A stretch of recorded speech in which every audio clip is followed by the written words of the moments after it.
Okay, so I'm going to take a crack at disabling the active noise control on a non-Bose Camaro 1SS stereo system. See, I got the little foam insert taken out. I have another video where I did a little amp plate, and I'm probably going to go back and do that again if I can confirm that this works for getting rid of the active noise control. What happened was, and I have a video showing the noise, that when the car starts, it engages the system, so it tries to compensate for the low frequency it's picking up from your subwoofer, and you get these weird low frequency bursts, and horribly annoying. So I'm trying to do this without cutting wires. I looked at a lot of the schematics folks have online for the Bose system, and it appears the wires for the microphone are the color coding is the same, I hope. And I'm disconnecting 4 wires here. I'll show you how I got this connector apart in a second, but it's the one closest to the rear. I'm going to bring up my laptop. You can see here I am going to pull 4, 5, 12, and 13. That's the green, brown, blue, yellow, green, black, and blue, black. And the only wire that doesn't match this color scheme is this low speed serial data. There is a wire there, but on the 1SS, the 1-pin 1 is yellow. It's the only thing that's different. There's another person on YouTube that disabled theirs in, I believe, a Chevy Cruze. And what they did is they cut this purple wire here, which is the RPM, which in theory, getting rid of the RPM should disable it as well. But what other companies have done for the Bose system, and it appears to be similar wiring, is they've disconnected all the microphones, which is what I'm doing, which is these 4 wires. So pins 1 and 2, which for me is a yellow and purple, I'm leaving in. I'm going to disconnect the rest of these lines. So these connectors, at least for my ear, have, let's see if I can use this guy. I can use this guy as an example. They have these plastic faces in them. And what you do is take a really small tip screwdriver and you push in on this tab here, and then it's gonna be hard to get a focus on it. There's another tab closest to this one here, and it'll pop this forward 1 notch.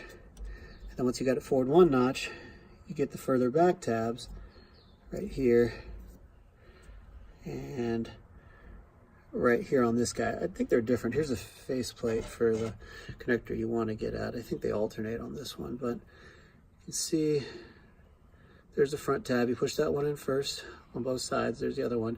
It'll kick forward, and then you push the guy in the back on either side and you can remove it. And what that does is that gives you enough access to get into the front here. There's a little plastic, so here's the contact, back here's the release. There's a little plastic lever that you run your tiny screwdriver on top of the metal face and get in between a little plastic tab. Not sure if I'm gonna be able to get a view of it. I'll try. It's gonna be really hard to see.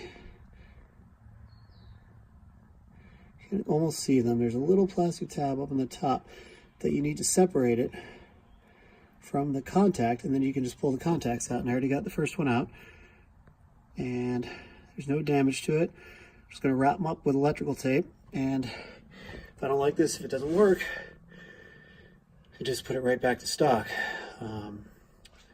There is a Bose adapter that another company makes, the Sub Thump, and I'm not sure. It looks like it's the same connector, but I'm not 100% certain.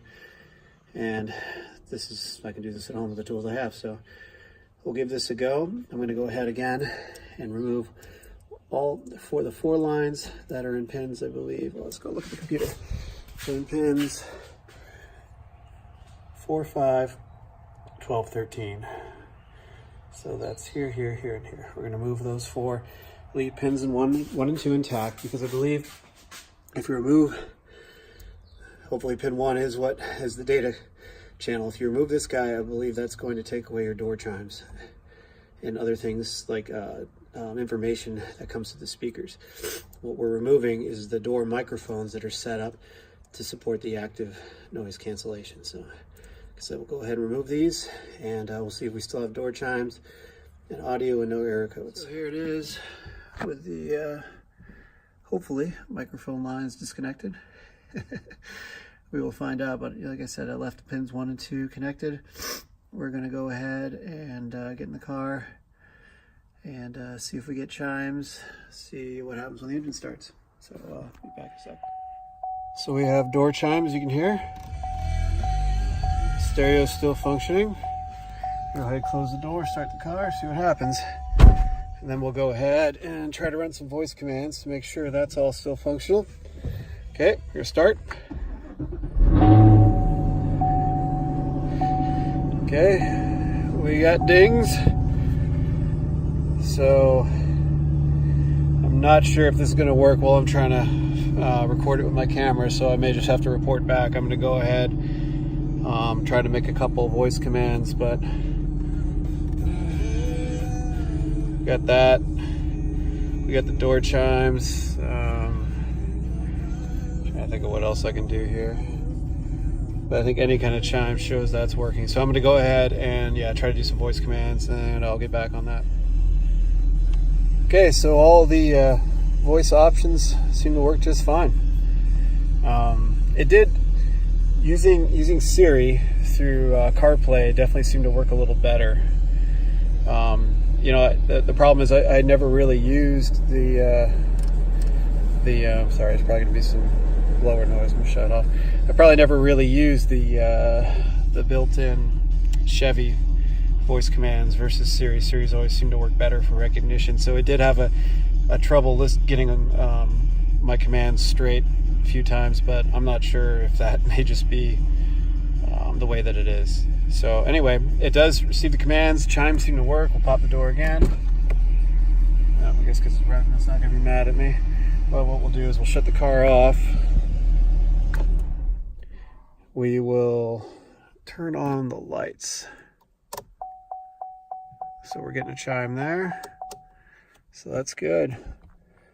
Can't really think of any other chimes to go for right now, but yeah, I think those lines will get rid of the active noise control. So I think I'll leave it like that for a little bit, see how it goes.